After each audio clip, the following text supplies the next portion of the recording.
Welcome to this episode of Clipboard Cars. Today, right next to me is a spicy red 2022 John Cooper Works Edition Mini Cooper two-door hardtop. Let's dive in front to back, take it for a drive, show you everything we can on this car. So let's get going.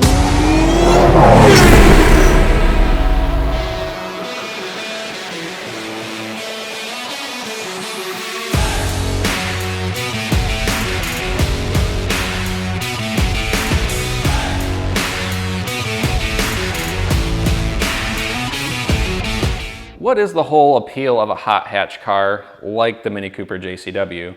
Hot hatch cars have been known to be cars that you can take to the limit, whether you're on a racetrack, autocross course, whatever it might be, versus if you're in a Z06 Corvette or a Porsche 911 GT3, those cars are a lot harder to reach the actual limits of what they were engineered to do, and it most of the time leaves race car drivers or just novice drivers, it makes them feel a little more reserved in their actions and stuff when they're driving. Whereas cars like the Mini Cooper, Hyundai Veloster N, those kinds of cars, you can really wring these things out, stomp your foot to the floor, really see what they can do. The fun factor is definitely here with a hot hatch. The Mini Cooper JCW is really no exception to the hot hatch recipe because this car pretty much, in my opinion, defines the entire segment. Now, I know there are faster cars out there in this segment, and I know there are more inexpensive cars in this segment. This car is the poster child to me of what a hot hatch really is. Just mash the gas and have a smile. And that's really what the Mini Cooper was designed to do, is just put a smile on your face. It's not a record-breaking car by any means, but you just smile every time you drive it, and you just don't care. So coming around to the front of the car, you can see that I have the traditional red on white design, the original Mini Cooper that I just fell in love with back in 2002, 2003. And then again in the movie, The Italian Job, I just absolutely fell in love with this car. And to find the John Cooper Works Edition in this color scheme with this wheel package and interior, as weird as it might be to say this, it took me forever to find this Mini Cooper because I wanted a John Cooper Works Edition Mini in the red and white package to resemble a certain car from a certain movie. That may or not be The Italian Job, but I could not find a white striped, white top, white mirrored car with the BBS style wheels. I just could not find it anywhere. This is the only one, and I even still try to find a car that comes close to looking like this with the JCW package, and for whatever reason I can't. I thought this would be a lot more common thing to find, but I guess this was just more of a spec for the S model minis. Up front, you can tell the difference between a JCW and a S model Mini Cooper from the front grille. It is a more aggressive grille with larger intake openings. The larger intake openings are a bit odd on the design for them because they leave large openings for the intercooler to be exposed. There are companies out there that make aftermarket solutions for that, which I'm going to look into. Rocks and stuff can easily come in and damage the intercooler, and as cool as the front end of this car looks, it's got a few design flaws to it, but it's minor, but things that you should address if you were to look into getting one of these. You can notice that it has a John Cooper Works badge up front, and one thing to note about that is that the paint on that badge does like to fall off. Go to your local Hobby Lobby, get some model car paint, touch it up, good to go, no problems. I do like the red stripe that they throw across the front of the grille as well, just a good styling cue. Another fun styling cue is that they kept the air intake on the hood. Yes, I am aware that it is fake, but it does complete the look of the front of the Mini Cooper to me. When they took that away for the 2025 year, I was kind of like, yeah, it makes sense. They weren't ever using it. It was just there for looks, kind of throwing homage back to the supercharger days of the first gen minis. You'll notice up here on the front, you'll have two large vents. There's actually only one of them is functional. Overall, the general styling of the Mini Cooper with the round headlights, the sweeping curves of everything, it's just a very distinct classic look that just doesn't go out of style, whether it's a 2002 Mini Cooper or a 2025 Mini Cooper. They just look good forever, apparently. As we come around to the side of the Mini Cooper, you can just clearly see that perfect profile that they always have nailed. Just when you see the side of a Mini, any angle of the Mini really, when you just see it, you just distinctly know. You don't even have to see the badge, you just know that it's a Mini Cooper. On this generation, we have plastic wheel arches here. Front and back, we have 18-inch alloy wheels. These wheels are the JCW wheels that are meant to resemble the BBS wheels from back in the day. Stuffed in there is a large brake package from the John Cooper Works team. Don't really know how they managed to fit that in there. If you were to actually look really close, you can see that the actual wheel itself is arched outwards away from the vehicle in order to fit those calipers in there. It is a very, what's the best way to put this? The brakes on this car are really sensitive, especially at low speeds. You have to really understand how to work that brake pedal. But once you figure it out, the car is very easy to drive. You have an LED turn signal with a John Cooper Works badge. The LED turn signal, I believe, was new for the 2022 model year. So they only had this from 2022 to 2024. I believe it's a very easy thing to install on prior cars, 2015 to 2021. The Mini Cooper mirrors are a fun design, and one of the weird things that I like about driving cars as far as from a styling cue goes is I like to see if they have a cool mirror design, because it's something you're staring at a lot. And if it's just a plain Jane mirror, whatever, but if you have a cool mirror like the Mini Cooper, a lot of BMWs with the little fin arrow stuff like that, Cadillac CTSs have that cool, like, sleek rectangle style. But the Mini Cooper has a fun circular design, and it's just something fun to look at while you're driving. One of the things that I really like about the Mini Cooper are the doors themselves, even though they have one design flaw that I'm going to get to in a second. But overall, they're a very big, heavy door, and when you open and close them, it's a very satisfying feeling of when you close it, you really feel like you're climbing into something very premium. However, there is a design flaw with these, and that is that the doors are so long, they're actually too long for the hinges that they were manufactured for. And what I mean by that is in time, not this one yet, but in time, I know it's going to happen probably around 60 to 80,000 miles whenever I reach that point, that the hinges are going to get fatigued enough and that door is going to start to sag down in the back, and it's going to start rubbing against the body paint, and it's going to wear through the paint, and that's just going to be something to deal with. So as we make our way to the back of the Mini Cooper, we have this really cool spoiler on the back, and while I don't really think it adds a whole lot of aero downforce, even though it might, it does have one actual functional thing to it, which is this dip design in the middle. This is actually designed to avoid the antenna when you fully open the hatch. Could have just made a shark fin antenna and not had to do that, but then we wouldn't have this cool dip design in the middle of the spoiler, so that exists. While you can get the rear spoiler on the S model and the JCW, one thing that you can only get on the JCW is the rear diffuser at the bottom, which really makes for an aggressive styling cue.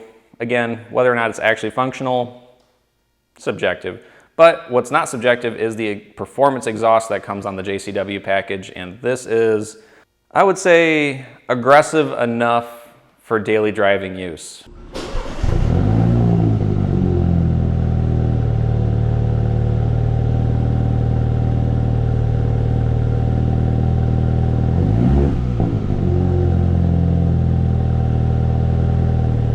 Now, from 2015 to 2021, that is not the case. That exhaust is obnoxiously loud to a very fun degree, but not a daily driving degree. And I think that's why they added a few more mufflers to this car for the 2022 model year to try and tame that down. While I do appreciate the pops and bangs of a hot hatch exhaust, I really don't need it every single day, every single stoplight, every time I take off, every time I decelerate, every time I let off the gas. I don't really need that in my life, but I do know that there is a time and place for it at the racetrack or on the weekends. But I really do like the exhaust note that this car has. One of the things that I like about this car are the Union Jack taillights. It's just a fun design to just kind of throw some British styling to the car. That pretty much covers it for the exterior styling and details to cover on this car. Let's give you the wide open view of the car, and then we'll go ahead, take it for a drive, and give you some thoughts and impressions of the interior and just general things about living with a Mini Cooper two-door.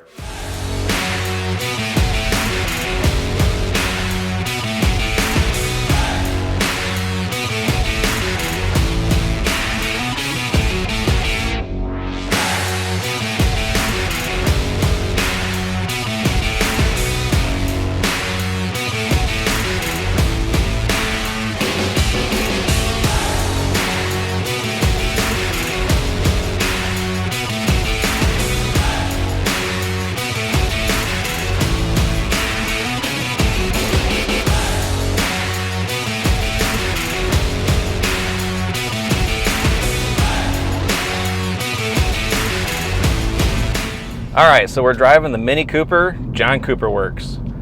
This thing is just stupid fun. Just climbing into it and you're in the driver's seat. Just the whole interior just is so inviting and so fun to look at. The whole dash layout and how it forms in with the doors, it just kind of reminds me of like a 1950s Meet the Robinsons design style to it. I don't know, it's just very fun, welcoming, and somehow sporty all at the same time. There's just a lot of weird that goes on in here. You have the center of the dash, which is a giant circle, but it's not all screen. It's a rectangle screen that they shoved into a giant circle. The actual circle is interesting as well because it has multiple ways of displaying the lights. So right now when you're in the normal drive mode and you're just going down the road, it's your actual like RPM gauge where it'll light up and match the RPM tack as it goes around. And then when you go to adjust the volume, it changes and turns to this yellow shade and it'll follow how high your volume is. It also changes as well when you're in reverse and the backup sensors take over, and it'll actually change color as you're getting closer to something, turn from white to red. There's just a whole bunch of weird things that center infotainment system does. Off to the left from the center infotainment system is your speedometer, and I really do like this layout. I originally thought that it was all entirely just a screen, but when the sun hits it just right, you can actually see behind the curtain a bit on how they designed this, and it is an actual tack off to the left for the RPMs, and then off to the right is your fuel, and then in the middle you can change the look of it a little bit for different screen modes, but you have your speed, all that kind of stuff in the middle. And of course at the very top you've got a digital John Cooper Works badge. Moving our way back from the gauge cluster, we have this really chunky steering wheel that I love the feel of it. Something to grab onto and really hold on as you're cornering this car really hard. You've got another John Cooper Works badge at the base of the steering wheel. You've got your volume and infotainment controls on the right side of the steering wheel. You've got your cruise control features off to the left. Give it a little bit of punch here.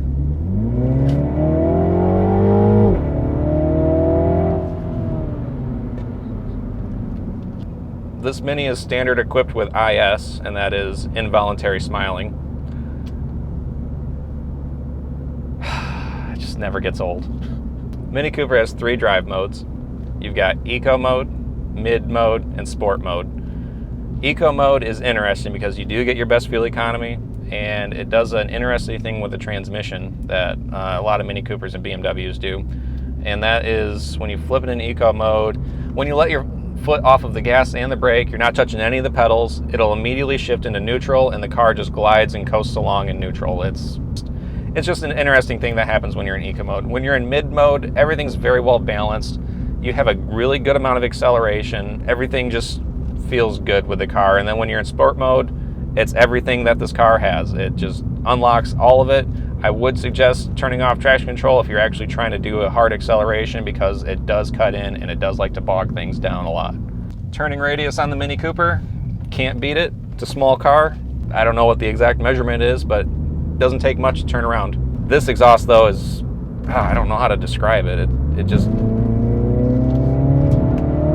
Part of when you first climb into the Mini Cooper, when you put your foot on the brake, actually you don't even have to put your foot on the brake. When you open the door and you sit in the car and the key is recognized, the start-stop button illuminates red and starts pulsing like it's ready to go. It's ready to be fired up. This Mini Cooper was optioned with the Harman Kardon sound system. And if you're shopping for a Mini Cooper and sound is important to you, do not get a Mini Cooper without this sound system. I cannot emphasize that enough. I've driven Mini Coopers with the base sound system and it sounds terrible. But the Harman Kardon system in this is by far one of the best sound systems you can get in a stock vehicle. And I don't know if that has to attribute to how small the car is in general, or if it's just really that good of a sound system. I'm just really impressed with sound quality that you get from this. One of the other features for this Mini Cooper is the heads-up display. I don't think there's a worse design that's ever been created for a heads-up display, and heads-up display has been around since the 80s and 90s. Folds up kind of like a fighter jet. Like, it's fun to see the whole show of it coming out of the dash, but in reality, I can't really see it unless I duck my head down to look at it. You can adjust it a little bit, but it really doesn't, you just can't really see the information unless you really like scooch way down to look at it through the steering wheel. Above the mirror, you have the toggle switches for the moonroof and the dome lights. And then there's one switch in here that's pretty fun that controls the interior lights, because there's a whole switch that needs to be dedicated to changing what color the ambient lighting is at nighttime for your Mini Cooper. Moving back from the toggle switches, you have a dual pane roof, and I really like the way it looks from the inside and the outside. It makes the interior feel that much bigger, as well as just having some natural light come in from the top. I do currently have the sunshades closed on them right now just for lighting for the camera, but it is nice to have them open for a nice sunny drive. When it comes to the seating position inside the Mini, you can really adjust it to however you want. You can sit the seat completely on the floor, you can raise it up and have that kind of captain style feel of looking down at the road. It's very adjustable to get it to fit. And it's interesting because I'm 6'3", the seat is nowhere near all the way back. Have all sorts of adjustment with the steering wheel coming towards me, getting my legs, everything is very adjustable. There's a sales rep at my local Mini dealer. He is 6'7" and drives a 2-door Mini Cooper. If that's not a testament to how much room these things have, I don't know really what is. But overall, I'm very comfortable when I drive this car, except for the actual ride. The seats are comfortable. The ride on a JCW, just going over speed bumps right now, it is a bit of a miserable experience. Yeah, so let's dive into what it's like to actually drive and live with a John Cooper Works Mini day in and day out. So the suspension on this car was definitely tailored towards racing, and having a firm, stiff suspension is really good for doing fast, hard cornering, but is not so good for trying to lumber along on the highway and just backcountry roads. It's very stiff. If you're looking at getting a Mini Cooper in general and you're not looking to track it or do whatever shenanigans you want to get into with a performance Mini Cooper, I highly recommend getting the S model. It is by far a lot more comfortable ride on the road. The John Cooper Works, they really dialed in the suspension to do one thing, and that was to go around corners fast. If the ride is so bad, then why did I buy this car as a day-to-day vehicle? And I'll answer that a couple of ways. The first one being, this isn't my only car. I have other ways of getting around that aren't as back-breaking. On the weekends, I also want to take this car to autocross and the occasional track day to have some fun with it with my buddies. Not to mention, the John Cooper Works looks really cool. There's that to it. Moving back to the interior though, the gas pedal and the brake pedal are stainless steel, and that just looks so good. There's lots of little touches that Mini added to this car that just gave it that premium feel over its competitors. And again, when you're cross-shopping a car like this with the John Cooper Works Edition, you're looking at the Hyundai Veloster N, you're looking at the Volkswagen GTI, or possibly the R. The R is a little bit in a different league, but if you're looking at the Mini Cooper platform and you're saying, yeah, the 2-door is the one I want, I promise you, you're not going to use the back seats. It does have back seats. You're not going to use them. You're going to treat this car as if it's just a 2-seater with a giant trunk. Don't really see any other way to justify it. You can technically put car seats back there, but even that's pretty tight. They do make a 4-door version of this car, which is fine. They have to sell vehicles to everybody. It's just not my style. The only Mini Cooper that I really like is just the standard 2-door. They have other models and stuff like that. They're all cool. They do fun things in their own ways, but as far as from a styling perspective, the only Mini Cooper that I truly like is the standard 2-door. When it comes to pricing on the Mini Cooper John Cooper Works Edition, it's a bit expensive compared to the competition. This particular Mini Cooper had every bell and whistle added to it, and the window sticker came out to $47,850. That's a lot to swallow, especially when the GP version of this car is $48,000 or $49,000, something like that. And I would actually prefer this car over the GP version, even though the GP version is really awesome, 300 horsepower, all the track capability you could ever want. This one is a lot better to live with on a day-to-day basis with the sound system, the seats, the suspension that's a little bit dialed in for daily driving compared to the GP. So let's talk about the powertrain on the Mini Cooper JCW. We have a 2-liter, 4-cylinder turbocharged engine. It pumps out 228 horsepower and 235-ish pound-feet of torque. Power to weight ratio is just perfect. The steering in this car is great. It's very nimble. But yeah, there is such thing as turbo lag with this car. I think this car is pretty much the definition of what turbo lag is. If you don't know what that means, if you're kind of just going along at say 30, 35 miles an hour and then all of a sudden you've got to like punch it and get somewhere, it takes a hot second for that turbo to spool up and get this thing moving. But there's just random instances where the turbo's already spooled up and ready to go, and when you punch it, it just kind of throws you back. I don't know, this car's a little bit temperamental in those kinds of ways. One of the things that a lot of people don't realize with the Mini Cooper JCW is the transmission. It has a ZF 8-speed, and it is very good. It is very strong, shifts fast, and the exhaust noises that you get every time this thing shifts, it's just a perfect car to have fun in. When it comes to the seats for this Mini Cooper in particular, this has the leather sport seats, and most John Cooper Works Editions Minis, they have the sport bucket seats, and those are actually finished in an Alcantara or suede material, and I just find that seat would get really gross after a year of driving. I know in the interest of lightweight, they didn't make anything powered as far as the seats go, so everything is just manually adjustable. I don't understand why they made the seats heated but not cooled.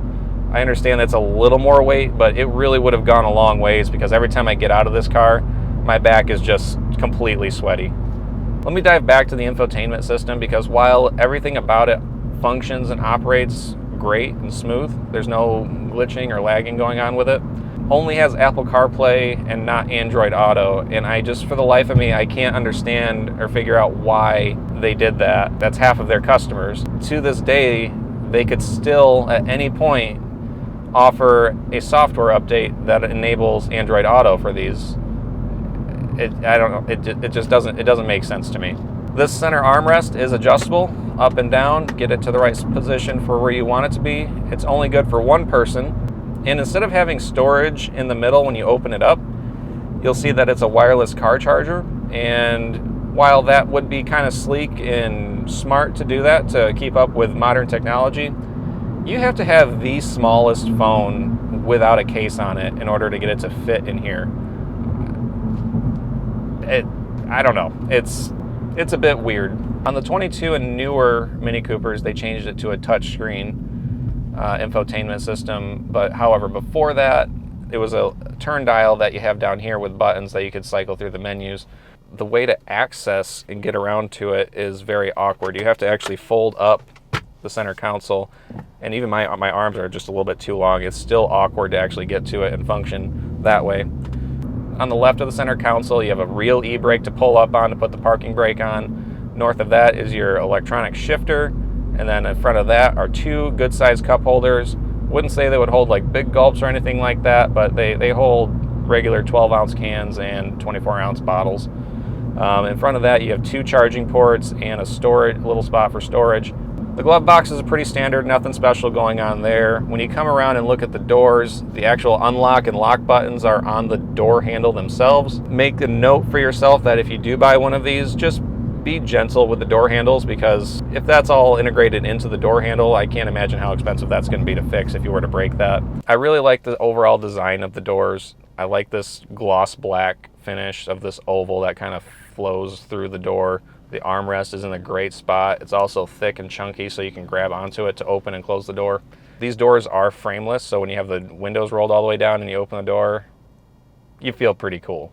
So the back seats do fold completely flat, and I don't exactly know what the total storage capacity is when the seats are folded flat, but you can fit a lot of stuff back there. There's also storage in the trunk underneath the floor. It goes down actually 2 levels, which is something a lot of people don't actually realize is a thing. I don't know. I think that's pretty cool, especially if you want to just like keep things hidden, or if you're trying to have stuff from really not rolling around, you just tuck it down in there and hope for the best. So this Mini Cooper does have dual climate controls, and it's weird because it's a true dual climate control where you don't have a sync feature. You have to turn both dials to get it to the same temperature if you're trying to get one temperature inside the Mini Cooper. Not a huge deal because both dials are just right there and it is such a small car. I don't know. It just seems weird that they wouldn't have a sync button for it. When it comes to fuel economy, this car was rated for 34 miles per gallon combined. That's city and highway driving. When it comes to highway driving, I've been averaging 42 to 44 miles per gallon, which is really good. My city driving has been right around 33 to 35.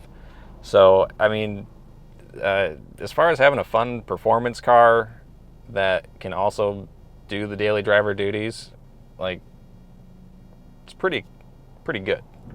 So if you're in the market for a Mini Cooper and you just don't really care about ride quality, I say the Mini Cooper John Cooper Works is the car for you. There are a lot of other cars that are better suited for daily driver duties, but there's only one car that looks like a Mini Cooper, and that's a Mini Cooper. And these cars are fun to drive, they look good, they're going to hold their style. Resale value is interesting. Thanks for tuning into this episode. I really hope you guys liked it. Feel free to subscribe to the channel if you want to see more car reviews and car discussions in general. Feel free to like this video, and we'll see you guys for the next one.